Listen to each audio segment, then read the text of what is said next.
Okay, so are you ready for this one? We're diving into J.J. Benitez's Caballo de Troya series. Wild stuff. It is pretty wild, right? Like, Yeah. imagine a top secret military operation sending a team back in time to, well, to basically witness the life of Jesus. Time travel meets biblical history. Yeah, with a whole lot of fictional intrigue thrown in. You know what I find so captivating about this series? Mm. It's how it blends these real archaeological findings with Right. real cultural details with this fantastical premise. Yeah. It's like the author's building a bridge between like historical context Yeah. and pure imagination. And the technology he throws in. Swivels, masers, disguised as everyday objects. I mean, it's clear Benitez did some serious homework for this, even if he's, taking some creative liberties with the science.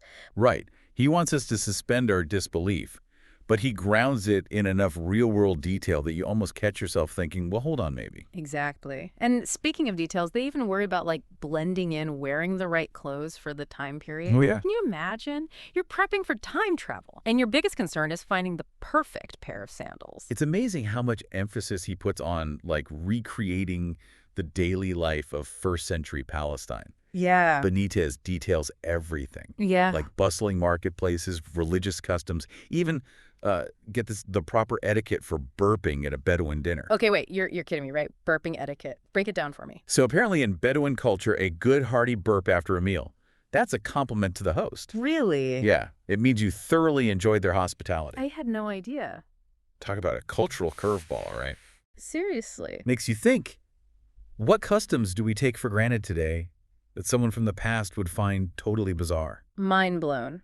It's like you said, cultural anthropology meets time travel. But getting back to the story, they encounter more than just cultural quirks.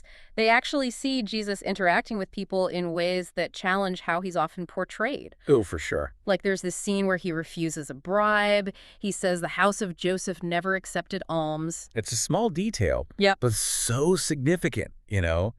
It suggests this deeper layer to his character, this like unwavering principle that just makes him even more intriguing. It humanizes him, don't you think? Absolutely. It shows he wasn't just this divine figure operating on some otherworldly plane. He grappled with real-world dilemmas, social pressures, just like anyone else. Exactly. And this humanization extends to how Benitez reimagines these like classic events from the Gospels.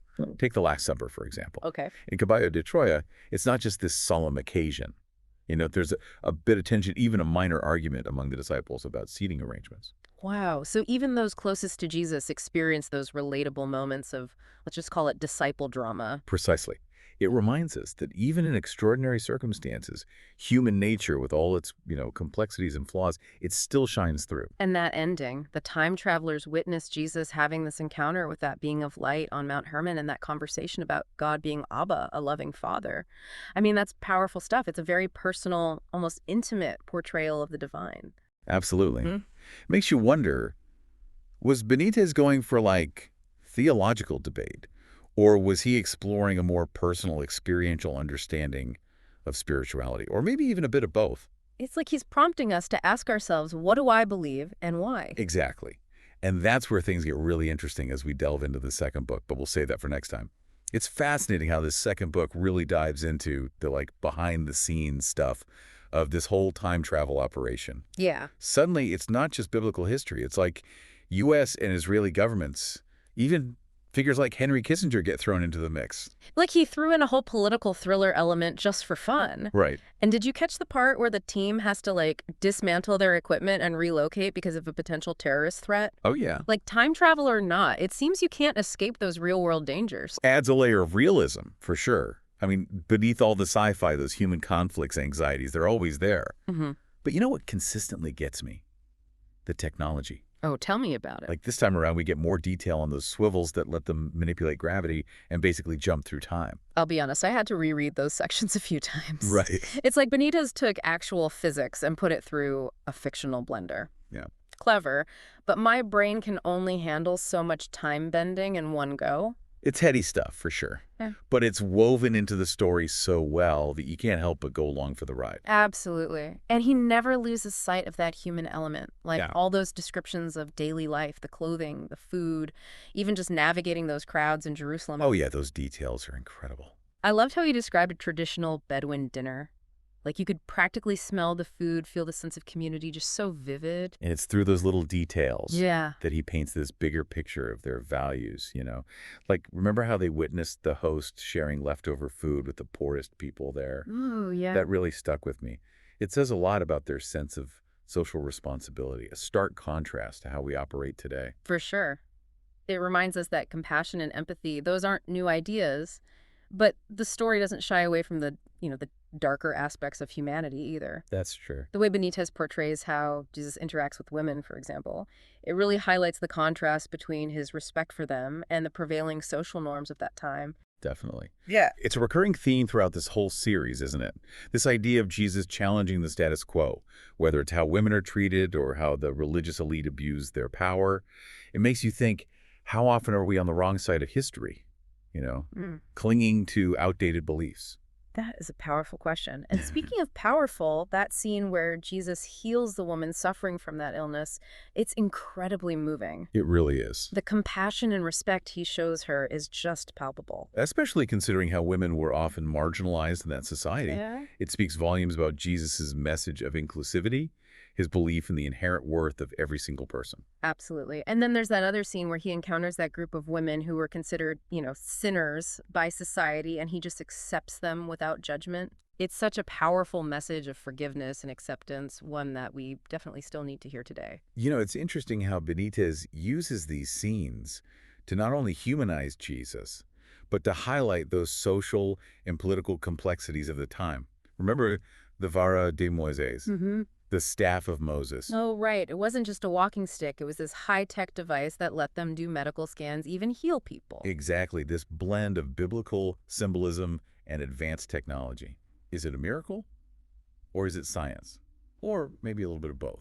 It's like he wants us to question that line between faith and reason.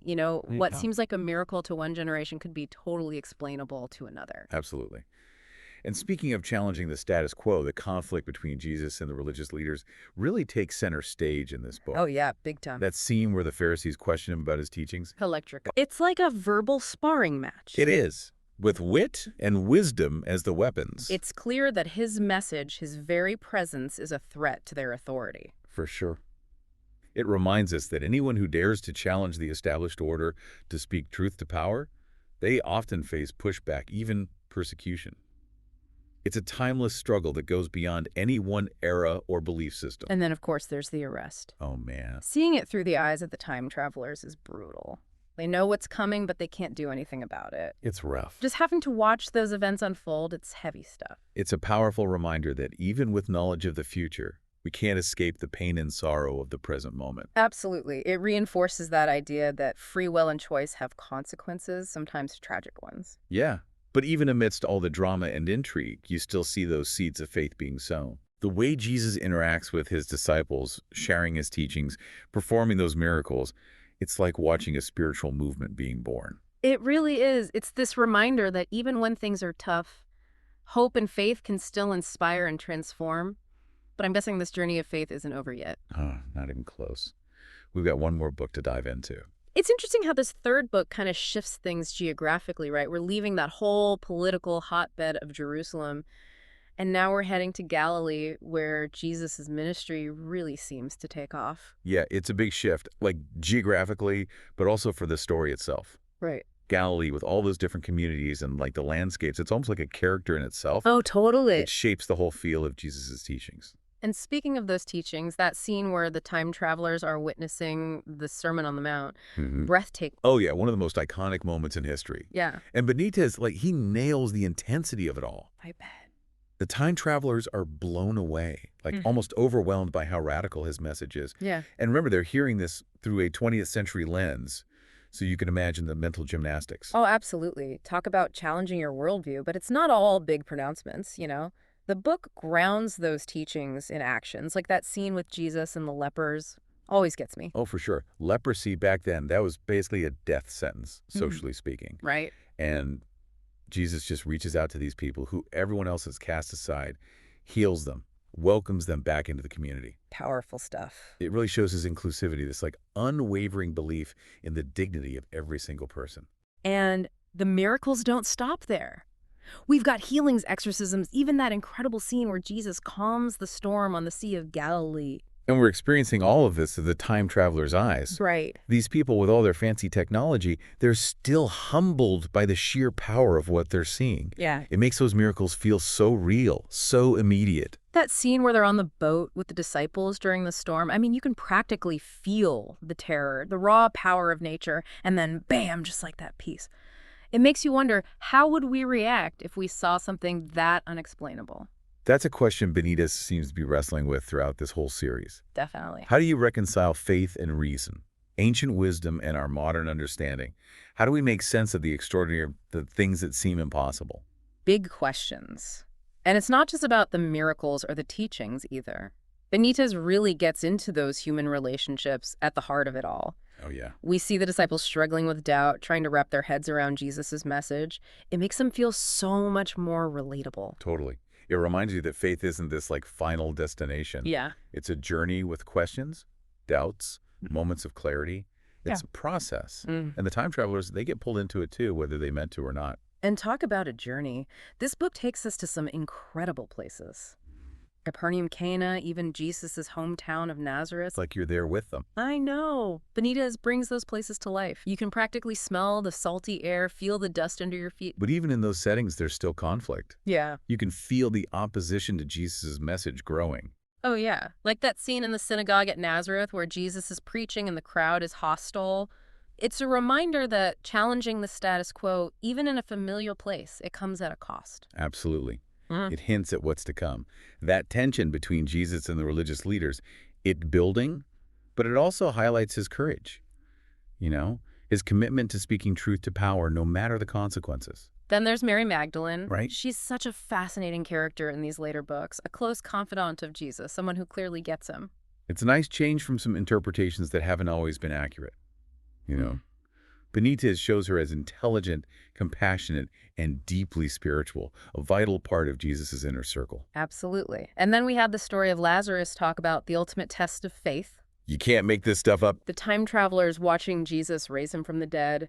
It's a moment of pure shock. Even when you know what's going to happen. I know. It makes you feel the weight of that moment, the audacity of defying death itself. It's a powerful testament to the power of belief, wouldn't you say? Both for the people who saw it firsthand, for anyone wrestling with their own mortality. Without a doubt. It begs the question, what if we actually believed in the impossible, in life after death?